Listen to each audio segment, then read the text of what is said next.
Sophia stood outside the tall wrought iron gates of her parents' estate, her fingers laced tightly through Marco's.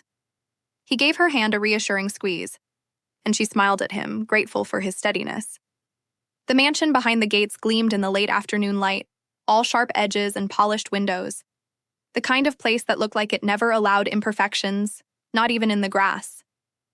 She had rehearsed this moment in her mind all week, had believed that if she framed Marco the right way, his kindness, his ambition, his character, they'd see him the way she did. But the moment the front door opened, and her mother's eyes swept over Marco's modest shoes and off-the-rack button-up, Sophia felt the first shift in air. "Darling," her mother said, her voice sugar-sweet and cutting, "you look wonderful. And this is Marco," Sophia said quickly, stepping forward. "Marco, this is my mother, Elaine." Marco offered his hand, his smile genuine. "It's a pleasure to meet you, Mrs. Wexler." Elaine took his hand briefly, her eyes flicking to Sophia before turning toward the foyer. "Come in. Your father's in the lounge." The house smelled of lemon polish and wealth. Every surface gleamed, every cushion plumped just so. Marco's eyes lingered for a second on a wall of framed diplomas and travel photos. Oxford, Paris, Tokyo. Snapshots of a life built on access. Her father rose from a leather chair, drink in hand. "Sophia," he said, pulling her into a stiff hug. Then to Marco. "And you are?" "Marco," Sophia added quickly. "Marco works in nonprofit housing development. He's also studying for his MBA at night." Her father nodded once, too slowly. "Interesting." Marco extended a hand, and after a moment it was accepted. The small talk began. Or what passed for it in the Wexler household, thinly veiled interviews disguised as conversation. "So," Elaine said, settling into her chair, "do you find that line of work fulfilling?" "I imagine it doesn't pay much." "It's incredibly rewarding," Marco replied, unfazed. "It's about impact more than income." Elaine smiled tightly. "Of course," Sophia shifted uncomfortably. The pattern was familiar. Her parents didn't ask questions to get to know people. They asked to assess, to categorize, to determine whether someone measured up. Her father joined in. "And the MBA, is that full-time or—" "Evenings and weekends," Marco said. "I work during the day." "A working student," Elaine murmured, lifting her wine glass. "Ambitious." The tone wasn't admiration. It was observation. Like Marco was some kind of specimen they were tolerating for the sake of their daughter's experiment. Sophia tried to steer the conversation toward lighter ground, sharing a funny story about Marco's first client presentation. But even that was met with a flat response. "You've always had such refined taste." "Sophia," Elaine said finally, her voice like velvet over glass. "In literature, fashion, even music." Sophia stiffened. "What are you implying?" Elaine laughed. "Nothing, darling, just... You've always had a certain polish. Not everyone can keep up." Marco sat quietly, not defensive, just present. His calmness made Sophia's heart ache. He wasn't fighting back because he knew it wouldn't matter. Her father swirled the ice in his glass. "Relationships are partnerships, and partnerships should be balanced." Sophia's jaw tightened. "You mean wealthy?" "I mean aligned," her father said coolly. "Marco and I are aligned," she said. "On values, on goals, on how we treat people." Elaine reached for her napkin. "Sweetheart, you can do better." The words landed like a slap. "No more masks. No more careful euphemisms. Just naked judgment." Sophia stared at her mother, stunned. "Better?" "Yes," Elaine said without hesitation. "You're brilliant, educated, from a certain world. He's not. You're making your life harder than it needs to be." Sophia felt her stomach drop. Not from doubt, but from disbelief.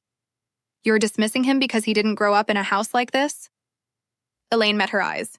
"Because he doesn't belong in a house like this." The room went still.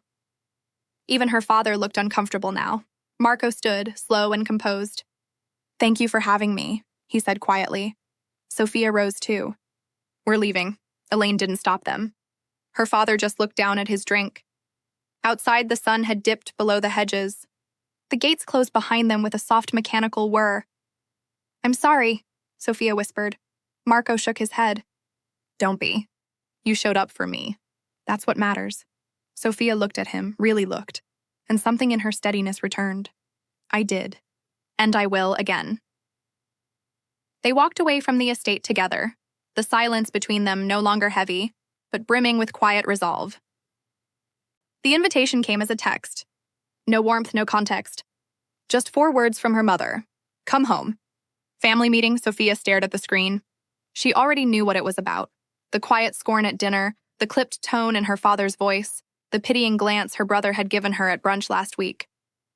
Still she went, out of hope, out of habit, out of that last thread of belief that maybe, just maybe, they'd listen. She walked into the formal sitting room, the one reserved for holidays and interventions. Her mother sat like a queen at one end of the sofa, ankles crossed, pearls gleaming. Her father stood by the fireplace, hands behind his back like a disappointed headmaster. And across from them, her brother, Julian, lounging in a designer hoodie, arms folded like he'd been dragged there. Sophia didn't sit. She didn't greet them. She waited. Elaine broke the silence. We've let this go on long enough. Sophia's jaw tightened. Let what go on? This relationship, her father said. With Marco. It's not a relationship, Julian added with a scoff. It's a rebellion, Sophia blinked. Against what? Your legacy, Elaine said, rising. Your upbringing. Everything we gave you, the education, the network, the future we curated. You're throwing it away for someone who doesn't understand any of it. He understands me, Sophia said, her voice sharp. Julian snorted. He's a phase, Soph, a social experiment you'll regret once reality hits. I've never been clearer, she said. About him. About myself, her father stepped forward. Then it's time we're clear too. Sophia's pulse quickened. If you continue to see him, her mother said, we can't support it. Or you. Her voice didn't waver. We mean that financially, socially, professionally, her father added. You'll be on your own. Sophia searched their faces one by one for softness, for hesitation. But all she saw was resolve dressed up as love. So that's it? She asked. Because he doesn't come from money? Because he doesn't fit, Julian said, shrugging. He doesn't have to fit, Sophia said. He's not some accessory to my life. He is my life, Elaine shook her head. You're young. You think love conquers all. It doesn't. Not in the real world. Sophia stepped back, stunned by the cruelty masquerading as reason. I see, she said quietly. This isn't about love. This is about control. It's about protection, her father snapped. No, Sophia said. It's about pride. A beat passed. Julian leaned forward. So what's it going to be? Sophia looked at each of them again. She thought of every birthday in this house, every lesson drilled into her about appearances, posture, proper friends. And she realized in a flash of painful clarity that they'd never really known her. Only the version of her they'd created. She lifted her chin. I choose Marco. Elaine's face froze. Julian looked smug like he'd predicted it. Her father? He simply turned away. It was done. Your accounts will be closed by morning, her father said coldly. We'll have your things delivered. Consider yourself no longer a Wexler, Elaine added. The words didn't hurt the way she thought they would. They stung, yes, but they didn't pierce. Then maybe it's time I become Sophia fully, she said. Not your product. Not your project. No one stopped her as she walked out. That night, her credit cards were declined. Her phone buzzed with final statements. Her access revoked, her savings drained. She came home to find her childhood belongings stacked in boxes on the apartment doorstep, sanitized, shrink-wrapped, and stripped of sentiment. But Marco was there. He carried the boxes inside, cooked her dinner, didn't ask questions, just stayed. They sat on the floor, plates balanced on their knees, a cheap bottle of wine between them. You okay? He asked gently. Sophia nodded, the weight of it all settling in. I lost my family today, she whispered. Marco took her hand. Then we'll build a new one. Tears sprang to her eyes, not from sadness, but from something deeper. A kind of knowing, a kind of peace. She had chosen love. And though the silence from her family was brutal, Marco's quiet presence filled the void like sunlight creeping into a locked room. They didn't have much. But they had each other, and for the first time in her life, Sophia felt truly free. The apartment smelled faintly of old paint and lemon cleaner, the kind of space that tried its best to feel new but couldn't quite hide its age. The floors creaked with every step. The heater clanked like it had opinions. But to Sophia and Marco, it was theirs. 4 walls and a chance. The first night, they slept on a mattress on the floor, surrounded by cardboard boxes and chipped mugs they'd picked up from a thrift store. The windows were drafty, the kitchen barely big enough for 2 people to stand in, but they laughed anyway. They lit a candle, ate instant ramen with chopsticks that didn't match. Marco made a toast with plastic cups. 2 surviving. Sophia grinned through her exhaustion. To building. The mornings came fast. Marco was out before sunrise, the hum of his toolbox echoing in the hallway as he kissed her forehead and whispered, "Lock the door behind me." He worked at a neighborhood garage 2 buses away, covered in grease by lunch, bone-tired by evening. But he always came home. Sophia stayed behind, job hunting, emailing, writing proposals, pitching freelance gigs with a kind of quiet desperation. She'd never seen her inbox as a battlefield before. Now, every "we'll get back to you" stung like a bruise. Some days she landed small wins. A blog post here, a copywriting project there. $50 for 3 hours of work. $100 for a rush job. Enough to keep the lights on. Barely. Groceries became math problems. Bread or eggs? Laundry or printer ink? They cut corners. Swapped lattes for gas station coffee. Downloaded budgeting apps. Learned the language of coupons and clearance racks. But through it all, the empty fridge, the stress headaches, the relentless doubt, there was a steadiness between them. A shared glance when the rent cleared. A high five over a cheap celebratory pizza. A hand squeeze when one of them got discouraged. One night, Sophia stared at her bank account and felt the panic rising in her throat. She turned to Marco, who was scrubbing oil from his fingers in the sink. "I don't know if I can do this," she said. He dried his hands. Sat beside her. "Do what?" "This, all of it. Being broke. Starting from nothing. I feel like I'm constantly failing." Marco looked at her, not with pity braining, but with clarity. "We're not failing," he said. "We're growing roots," Sophia blinked. "Think about it," he continued. "Your family builds castles in the sky. We're building something that actually touches the ground." She didn't respond right away. Just let the words settle like warm tea in her chest. That weekend, they had $20 to stretch. They walked to the farmer's market just before closing, snagging bruised produce at discount, a loaf of bread marked down to $1. Marco found a crate someone left behind. Turned it into a nightstand. Sophia painted a quote on the side. "Still we rise." They filled the apartment with small things that mattered. A thrifted lamp. A photo of the 2 of them at a street fair, wind in their hair, joy in their eyes. A magnet on the fridge that said, "Home is who you're with." Sometimes at night, Sophia would cry in the shower, not from regret, but release.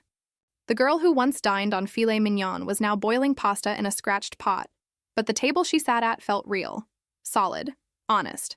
Their arguments were rare, but human. Over bills. Over dishes. Over exhaustion, but never over each other. "Even when we fight," Marco once said, brushing hair from her face, "I still choose you." That line stayed with her. Weeks turned into months. Sophia's freelance work picked up slowly. A client turned into a referral. A blog post got featured. She began building a quiet reputation, not for flash, but for reliability. Word spread. One afternoon, while Marco napped after a double shift, she landed a steady contract with a small startup. It wasn't glamorous, but it paid rent. She crawled into bed beside him, kissed his shoulder, and whispered, "We're gonna be okay." He didn't open his eyes. Just murmured, "I already knew that." There was still struggle. Still stress, but there was also soup on the stove. Laughter in the hallway. A shared toothbrush when they forgot to buy another. And in that cramped apartment, with a leaky faucet and threadbare curtains, Sophia felt something she'd never felt in her family's house of perfection. Warmth, not heat. Not performance, warmth. It came in Marco's tired smile, in the clink of dollar store wine glasses, in the sound of 2 people choosing each other, every day, despite everything. They didn't have much, but they were building something unshakable. And for the first time in her life, Sophia wasn't living to impress. She was living to belong. The apartment was still small, still drafty in the mornings, but something had shifted. The energy, the air. It no longer smelled like survival. It smelled like momentum. Sophia didn't wait for doors to open. She built her own. While Marco worked his long shifts, She sat by the second-hand desk they'd pushed against the window, her laptop propped up on two hardcover books, a mug of herbal tea cooling beside her. Her screen was always filled with tabs, courses, forums, design templates, content calendars. She was studying SEO while learning Canva, watching tutorials on brand voice while writing scripts for 5-minute wellness videos, not to impress anyone, not even to prove a point, but because she was building something that belonged to her and no one else. At night, she and Marco would sit on the couch, her head on his shoulder, the glow of her screen reflecting in his eyes. "That logo's clean," he'd say. "Too clean?" She'd worry. "No," he'd smile. "It's bold. Like you." He was always in her corner, always the first to like her posts, to test her meditation audios, to share her infographics with captions like "Proud of this powerhouse I live with." It started small. A blog post about burnout. That got 20 likes, a 2-minute video about grounding techniques that reached 100 views, and then one night, she posted a reel titled "Healing Out Loud: How I Rebuilt My Confidence After Rejection." Raw, unscripted, filmed in their tiny kitchen, under soft yellow light. It hit a nerve. The comments poured in. "Thank you for saying this. I needed this. Today. This feels like a hug." Sophia watched the numbers rise like a slow tide. No virality, just resonance. Just truth. She didn't chase trends. She chased honesty. Soon she had an email list. A growing one. She wrote weekly newsletters with reflections on identity, boundaries, self-worth. She signed her name simply, warmly Sophia. She was building a platform, quietly, organically. Then came the idea, a short ebook. Nothing fancy, just a collection of essays and tools she wished she'd had during her lowest moments. She called it Better, Not Bitter, a soft guide to starting over. Marco designed the cover, a simple watercolor of a cracked mug with flowers blooming from inside. She published it on a Wednesday. Priced it at $5 by Sunday, it had sold 1,300 copies. She cried in the shower again, but this time from pride. Marco found her after, wrapped her in a towel and whispered, "Told you." The money came slowly at first, then steadily. Then suddenly, a wellness brand reached out. They'd read her book. They wanted to sponsor a series of posts. Then another brand followed. Then an invite to speak on a panel for young creators. Her content wasn't flashy. It was soft, grounded, practical, and that became her signature. She didn't position herself as a guru, just a guide, just someone who'd walked through the fire and decided not to throw it at anyone else. She upgraded her workspace, a real chair, a mic for recording, soft lighting. She repainted the desk herself. Marco called it her command center. They celebrated every win. A glass of cheap wine for her first $1,000 month. Takeout sushi when she hit 10K followers. A picnic in the park the day her ebook crossed 10,000 downloads. Sophia was changing, but not hardening. She still clipped coupons. Still wore the same boots from last winter. Still said thank you to every single supportive comment. But inside, something had solidified. She no longer felt like she was trying to prove her parents wrong. She wasn't reacting anymore. She was creating. One evening, as she uploaded a new video, she looked at Marco over the rim of her tea mug. "Do you think I'm different?" He set down his fork. Thought for a moment. "You've always been this version," he said. "You just stopped asking for permission." That night, she lit a candle and journaled under a blanket. She wrote, "I used to think resilience was about being tough. But maybe it's just about being soft and surviving anyway." She shared the quote the next day. It went viral, and still she didn't gloat. Didn't post screenshots of her numbers. Didn't email her family to say, "Look now," because her focus wasn't revenge, it was reclamation, her story, her voice, her worth not handed to her by legacy, earned by becoming. Sophia no longer felt like someone who'd been disowned.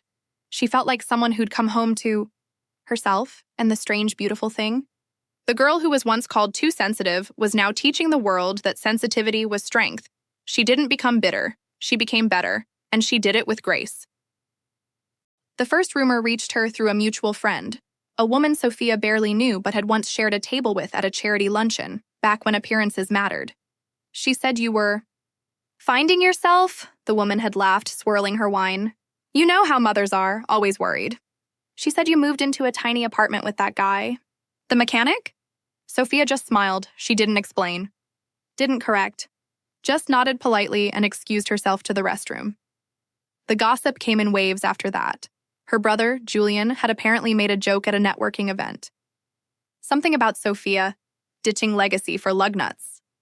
It had landed well with the investment crowd.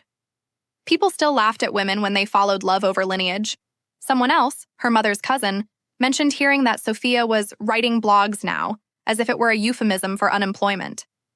As if typing was a hobby, not a skill. As if digital platforms didn't make people millionaires every day. But the one that stung, the one that settled like ash in her throat, came from her father's old colleague. He said he was praying for you. That maybe you'd come to your senses and come home. Come home? As if she'd ever left. They meant the house. The marble countertops. The family crest. The air that tasted like filtered superiority. But Sophia was home now. In a walk-up with creaky floors and honest love. In work that filled her, not just her schedule. In evenings where laughter echoed louder than judgments. Still, the whispers followed her like perfume she hadn't asked to. Where? He's still just a mechanic, they'd say. And Sophia would pause at that phrase every time, just a mechanic, as if healing cars wasn't an art. As if keeping people safe on the road wasn't dignity. As if Marco didn't come home with sore arms and grease-streaked joy, proud of solving another mystery under the hood. They didn't know that he was about to open his own shop. That Sophia had quietly helped with the business plan. That the bank had approved the loan last week. That the signage was being printed. Whitmore Automotive. He hadn't asked to use her name. She offered, "You sure?" He'd said, wiping oil from his hands. She kissed him on the cheek. Let them drive past it. The truth was, they could gossip all they wanted. They didn't know the numbers. They didn't know that her ebook had now sold over 75,000 copies. That her second release had been picked up by a publishing imprint. That she had more followers than her father's firm had clients. That last month, she'd earned 3 times the annual yield of her old trust fund, the one they dangled in front of her like a leash. Sophia had stopped checking the analytics obsessively, not because they didn't matter, but because they didn't define her anymore. Her self-worth wasn't pinned to charts. It was in the mornings when she brewed coffee, before Marco's shift and left, sticky notes on his lunchbox. It was in the emails from strangers who said her voice had saved them. It was in the peace of not needing applause from people who only ever clapped for mirrors of themselves. And so, when she ran into her brother at a bookstore downtown, of all places, she didn't flinch. He looked startled, as if he'd spotted a ghost. "Sophia," he said stiffly, glancing at her canvas tote bag. "Didn't expect to see you here," she smiled. "I live 5 blocks away." "Oh," he scratched his neck. "Still doing that wellness thing? Still writing? Still building? Still happy?" He laughed awkwardly. "Well, you always liked your little projects." She tilted her head. "How's the portfolio?" He blinked. "How's your marriage?" She added, soft and sharp. The smile slid from his face. She didn't wait for an answer. Just nodded once and walked past him, her heels clicking against polished wood. That night, Marco came home with a ribbon-tied envelope. "What's this?" she asked. He shrugged. Client dropped it off. Said thank you for fixing his wife's car so fast. She opened it. A handwritten note. A gift card. And a check for $2,000. "He owns a vineyard," Marco said casually. "Guess the Benz meant something to him." Sophia laughed. "Just a mechanic, huh?" Marco grinned. "Just a writer, huh?" They high-fived like kids. Later, as she posted her weekly reflection, she included this line. "They'll talk about your past while you build your future. Let them." The comments flooded in. "Again, you always know what to say. Saving this for when I need strength. Let them." Indeed, she didn't tag anyone, she didn't name names, but somehow, they always knew, and the more they whispered behind her back, the taller she stood, because she knew something they didn't. The greatest revenge wasn't loud, it was thriving quietly, with love, with grace, with receipts. The headline stopped people mid-scroll. From Disowned to CEO, the woman who built a brand from scratch. Sophia saw it first from her inbox, a request for fact-checking before publication. But by the time she clicked through, the article was already climbing into trending territory. By noon, it had gone viral. Her face, radiant, candid, unfiltered, was the lead photo. She was seated at her minimalist home office, sunlight pouring in, a coffee cup in one hand, barefoot, calm. The tagline beneath her name read, "Wellness entrepreneur, author, founder of Risewell." Marco brought home a printed copy that evening, a silly grin on his face. "I asked the gas station guy for all his extras," he said. "He said he'd save tomorrow's issue, too." Sophia laughed, setting the paper on the counter like it was a trophy. But inside, she felt something she hadn't in years. Seen. Not by strangers, but by the story itself. For once, her name wasn't attached to her family, or her pedigree, or what she left behind. It was hers. Built from nights of doubt, dawns of hustle, and years of grace under fire. The article was kind, honest, fair. It didn't gloss over the disownment, but it didn't dramatize it either. It focused on her vision, her discipline, her refusal to quit when silence surrounded her. It mentioned Marco only once, as her partner, both in life and in belief. By the weekend, her follower count had doubled. Her inbox overflowed. Podcast requests, mentorship invitations, a talk show slot in New York. And somewhere in the middle of that chaos, buried between a publisher's email and a speaking engagement contract, there it was, from Mom. Subject, saw the article message, proud of you. Let's catch up soon. Sophia stared at the screen for a long time. She didn't feel anger. Not even bitterness, just clarity. That message, so simple, so delayed, wasn't an apology.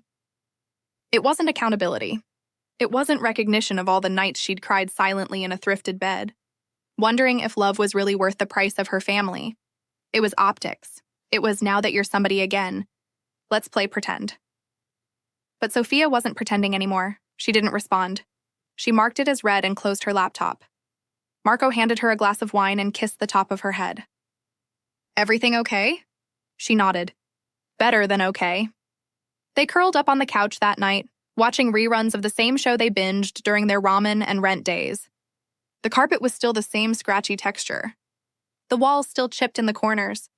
But there was warmth, real warmth. The kind you don't decorate, just live in. The next day, Julian, her brother, called her lucky on a LinkedIn post. "Proud of my sister Sophia. She got lucky and made something beautiful out of her journey. Go check out her article in Influential Women Monthly. Lucky that," word again, as if what she built came, down to fate, as if luck wrote her 5-year business plan, or edited her manuscript at 2 a.m. as if privilege hadn't been the very thing she gave up. Just to keep believing in herself, she didn't correct him. She didn't comment. Instead, she posted her own reflection. There's a difference between luck and resilience. One happens to you. The other happens because of you. It was shared over 40,000 times. She received hundreds of private messages from women around the world. Your story gave me permission to start. I cried reading this. Thank you for making space for women like us.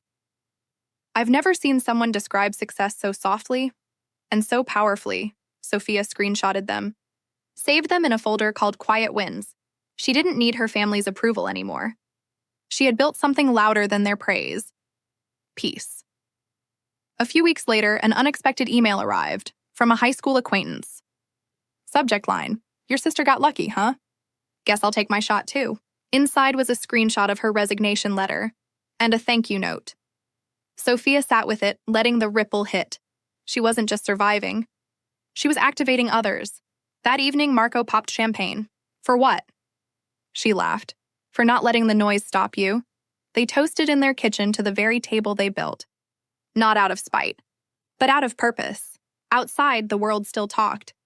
Still whispered her name at brunch tables and board meetings. But she didn't flinch. She was no longer the woman they tried to define. She was the woman who rewrote her story. And her silence? It was no longer a pause, it was power. The envelope was thick, cream-colored, and embossed with gold. Her name, Miss Sophia Davenport, was handwritten in her mother's familiar looping script. Elegant, polished, detached. It had arrived by courier. Inside, an invitation to dinner. No occasion listed. No mention of Marco. Just a time, a date, and a location. Her parents' home, the one she hadn't stepped foot in since the day she left. The wording was deliberate. We'd love to reconnect. Just the family. Let's talk. It wasn't an apology, it wasn't warmth, it was a recalibration. Marco found it on the counter when he got home from work. He picked it up, wiped a smudge of grease from his thumb, and tilted his head. Formal. Sophia nodded, not looking up from her laptop. Very. You going? She looked at him then. We're invited. He blinked. We? She nodded again. I texted her. Told her we'd be there. Both of us. There was a pause. He didn't smile. He didn't frown. Just waited. An hour later, her phone rang. Mom.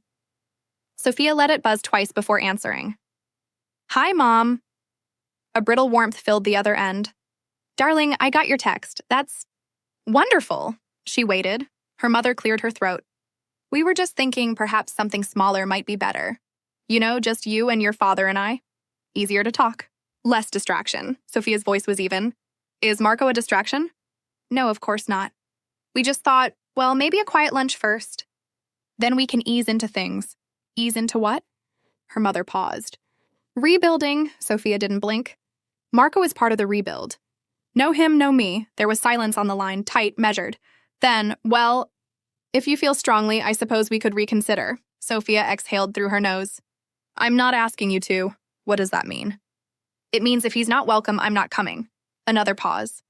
Longer this time, then came the backpedaling. Darling, don't be so reactive. You know how much we've missed you. Let's not complicate things. I'm not complicating anything, Sophia said quietly. I'm just drawing the line. Well, it feels like a punishment. It's a boundary. More silence. Finally, her mother sighed. I'll talk to your father. Sophia didn't wait for the follow-up. Take your time. She hung up. Marco was seated at the table, pretending to read, though his eyes hadn't moved across the page in minutes. How'd it go? He asked gently. Sophia joined him, resting her head on his shoulder. It didn't. That evening, another message came through. We understand. Let's reschedule for another time. No new date offered. No further invitation extended. Just a door, quietly closing again. But this time, Sophia didn't flinch. She wasn't 25 and terrified anymore. She didn't need permission to belong. She didn't need a seat at a table that only set a place when it was convenient. She had her own table now. Built with Marco. Crafted with care, humility, and truth. The following Sunday, they hosted their own dinner. A few close friends, laughter that echoed off the walls. Bowls of pasta passed hand to hand. Music playing low in the background. No tension, no forced politeness, just chosen family. Sophia poured wine and looked around the room. It wasn't what she grew up with. No chandeliers, no hired staff, no curated playlists from the country club. But it was real. And for the first time, she realized something stunning. She didn't miss the old version of home. She'd outgrown it. A few days later, her father sent an email. Cool, distant, carefully. Curated words about respecting her independence and hoping for more constructive communication. Down the line, she didn't respond. They'd drawn the line for years. With money, with shame, with silence. Now it was her turn, and her line was love, unapologetic, non-negotiable. When her phone buzzed again that night, another message from her mother, this time asking if she'd at least consider stopping by solo. Sophia typed a reply. I'm not the daughter you can separate from her choices anymore. If Marco isn't welcome, I'm not attending. I hope someday you can make peace with that. Until then, I already have. She hit send. She didn't wait for the reply. She didn't need one.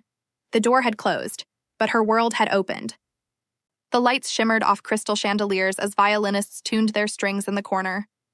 Waitstaff in black and white uniforms floated by with trays of champagne. The Davenport Foundation's annual charity gala was always the social event of the season, a carefully curated display of wealth, influence, and legacy. This year it featured a new name on the guest list, Sophia. She arrived not through the side doors, not escorted by her parents or staff, but through the front entrance, slow, deliberate, and undeniable. Every head turned.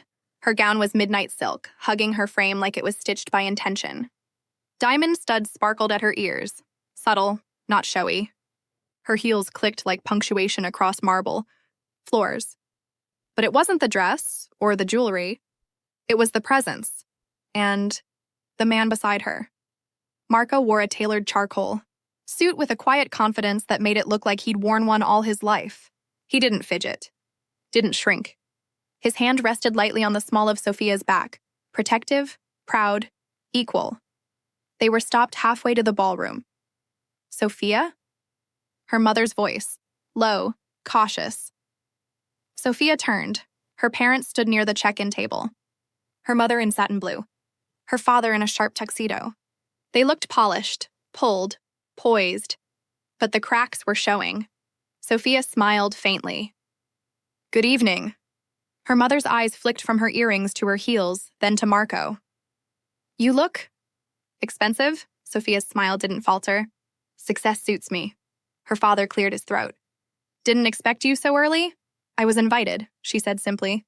As a speaker, that landed. Her mother's jaw tightened just slightly. Marco extended his hand. "Nice to see you again." Her father hesitated and then shook it. Brief, mechanical. No. One spoke of the past. No one acknowledged the years between, just polite masks and brittle pleasantries. Sophia and Marco moved on, deeper into the room, leaving murmurs in their wake. They passed old acquaintances, people who once whispered such a shame behind napkins and champagne flutes. Now those same people nodded eagerly, complimented her dress, asked about collaborations. Reputation, it seemed, traveled faster than blood. Soon the lights dimmed. The host took the stage, welcomed donors, listed sponsors, praised success stories. And then, tonight's keynote is a woman whose journey redefines resilience. Please welcome Sophia Davenport. Applause filled the room. Sophia rose, smoothing her gown, and made her way to the podium. The spotlight cast her in gold. Her parents sat stiffly at their table. Her brother whispered something to their father. Sophia adjusted the mic.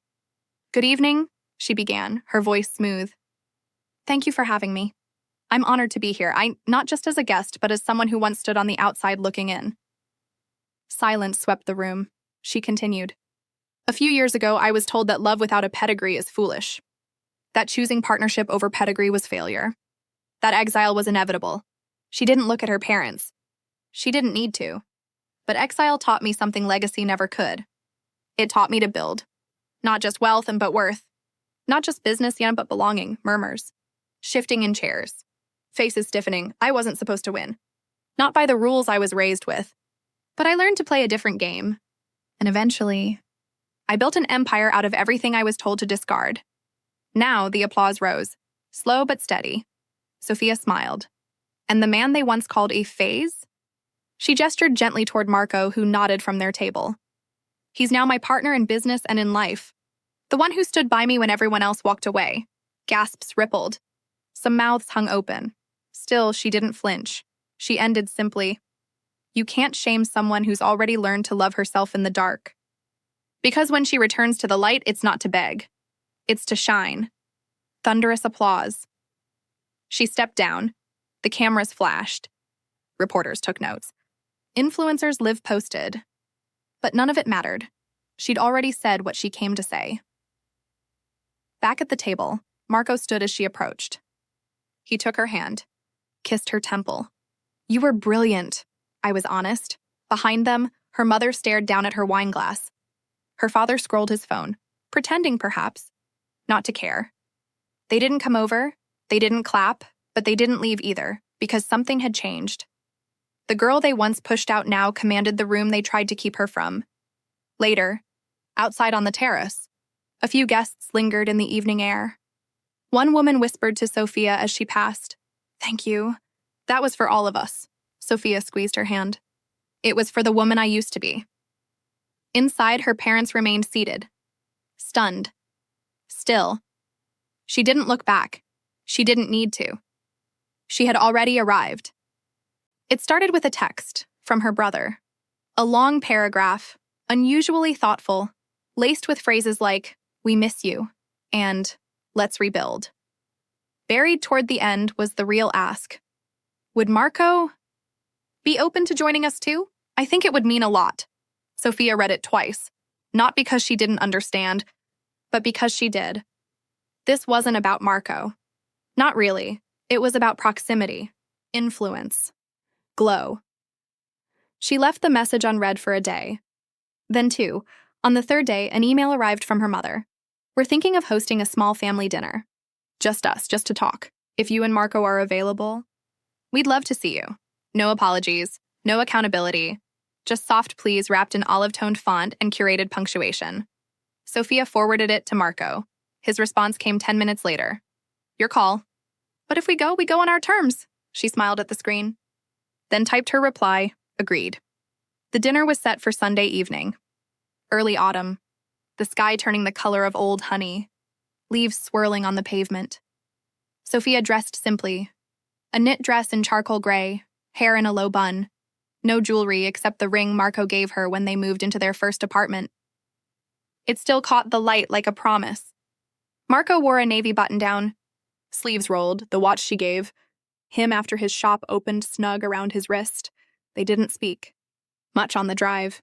Not out of tension, but clarity. This wasn't confrontation. It was confirmation. Her parents' home looked the same. Grand, immaculate, cold. The door opened before they could knock. Her mother stood there, wearing a strained smile and a cashmere cardigan. You came. Sophia returned the smile. We said we would. Marco nodded politely. Evening. Inside, the table was already set. Linens pressed, silver polished, candles flickering. Classical music played from the dining room speaker. Her brother appeared in the hallway, hands shoved in his pockets. Hey, Soph, Marco. Hi, Sophia said, glancing around. Is this everyone? No cousins, her mother rushed to add. No guests, just us, Sophia noted the wording. Appreciated. They moved to the dining room. Marco pulled out Sophia's chair, then took his seat beside her. He placed the folded napkin on his lap and looked around the table. There was a quiet calm to him, the kind that didn't need announcing. It made her father clear his throat awkwardly. Wine? Her mother asked. Marco shook his head. No, thank you, Sophia followed. We're fine. A pause. Then her brother leaned forward. Listen, I just wanted to say before anything else, we were wrong. I was wrong. About him. About you. About everything, Sophia tilted her head. That's a big statement. I mean it, he said. You've built something incredible. You've both built something, Sophia met Marco's eyes. He nodded, subtly. Her father finally spoke. You've made quite the name for yourself. We've been following your work. That mentorship program. Really impressive. Sophia sipped her water. It's not just a program. It's a platform. And Marco helped design the infrastructure. All eyes shifted to Marco. He smiled faintly. It's not about the credit. It's about the work. Her mother offered a fragile laugh. And here we thought you were still fixing cars. Marco shrugged. I still do. There was a silence that stretched just a second too long. Then Sophia said calmly, and he owns the garage now. 3 locations, actually. Her mother blinked. Oh, the soup was served. Marco reached for the ladle before anyone else, dishing it carefully for Sophia, then for her brother, then himself. No one expected that. It threw them off, the gentleness, the leadership. Her brother cleared his throat. We miss you, all of us, and we want to be part of your life again. However that looks. Sophia dabbed her lips with a napkin. Then here are the terms. Her mother looked startled. Terms? Yes, Sophia said. No performative apologies. No passive digs. No pretending like nothing happened. Her father stiffened. That's not fair. It is, Marco interrupted, voice low but firm. It's more than fair, Sophia continued. We're not here for forgiveness. We're here for clarity. If you want us in your lives again, it has to be with respect. For both of us. A long pause. Then her mother nodded slowly. Understood. Her brother added, We'll do better. Marco unfolded his napkin again. Then let's eat. The meal was simple, quiet, but not cold. At the end, Sophia stood and helped clear plates. Marco stayed behind to pour tea. Her mother watched him from across the table, her expression unreadable. When Sophia returned, she caught the look. He sets the table too, she said lightly. Not just the foundation. Her father gave a tired smile. Point taken. They left not long after. No hugs, but no bitterness either. As they stepped outside, the air was cool. Marco slid his hand into hers. "How'd that feel?" he asked. Sophia looked up at the sky, stars just starting to peek through. "Like we didn't come back to ask for a seat," she said. "We brought our own chairs," he grinned. "And our own table," she kissed his cheek. "Exactly." The second dinner came weeks later. This time it wasn't at her parents' house, it was at theirs, Sophia and Marco's. They didn't send formal invitations. No printed menus or crystal glassware. Just a simple group text, Sunday. 6 p.m., casual. Come hungry. Her brother responded with a thumbs up. Her mother asked if she should bring dessert. Her father said nothing. But she knew he'd come. On Sunday, Sophia lit 3 candles and dimmed the lights just enough. The table was oak, second-hand, sanded down by Marco during their ramen and rent days. Now it gleamed beneath the soft overhead fixture they installed together, the one with mismatched Edison bulbs and an off-center glow. Plates were stacked. Napkins folded. Wine breathing in a ceramic decanter they picked up at a flea market years ago. Marco was in the kitchen, sleeves rolled, finishing his garlic rosemary chicken, the one that always made the apartment smell like comfort. Sophia checked the time. At 6:01, there was a knock. She opened the door. Her mother stood first, in slacks and flats, a linen blouse. Not designer. Not loud, just understated. Her father followed, jacket in hand, face unreadable. Her brother trailed behind, holding a bottle of wine awkwardly, like he didn't know where to place his hands. Sophia smiled. "Come in." Marco stepped out from the kitchen, wiping his hands on a towel. "Welcome." They all mumbled greetings, slightly out of sync, like a choir that hadn't rehearsed. For a few minutes, it was stiff. Everyone complimented the decor. Her mother admired the centerpiece. Her father commented on the view from the balcony. Small talk floated like static. But then, something shifted. It wasn't one big moment, just a series of tiny ones. Her brother noticed the bookshelf first. "You read all of these?" Sophia nodded. "Some twice." "That one's mine," he blinked. "You wrote a book?" "2, actually," Marco added proudly, pouring wine. "Third one's in the works." Their father picked one up. Soft power, leading without permission. He flipped to the dedication, to the ones who underestimated me. "Thank you for the silence." I filled it with purpose. He didn't say anything. Just set it down gently. Dinner was served. Marco carved. Sophia plated. Conversation hesitated, then found its rhythm. Her mother asked about the mentorship program. Sophia explained its growth. 200 women trained this year alone. 5 countries involved. Her father asked about Marco's auto shops. "Doing well," Marco said. "We're training apprentices now. Mostly kids who aged out of foster care." That got a quiet from her brother. A good Halfway through the meal, her mother said softly, "This is delicious." Marco smiled. "Thank you. Family recipe. My grandmother's." There was a beat of silence, and then, unexpectedly, her mother added, "She raised you, didn't she?" Marco nodded. "She did." Her mother looked down at her plate. "She'd be proud." Sophia watched him nod again, quieter this time. "I hope so." The conversation drifted toward memories. Sophia's old-school debates, her brother's childhood guitar obsession, her father's stories from grad school. For a moment, they were just people again. No power plays. No cold silences, just warmth. Sophia sipped her wine slowly. She didn't feel tense, not anymore. Because this wasn't a test, this was her table. After dessert, homemade tiramisu.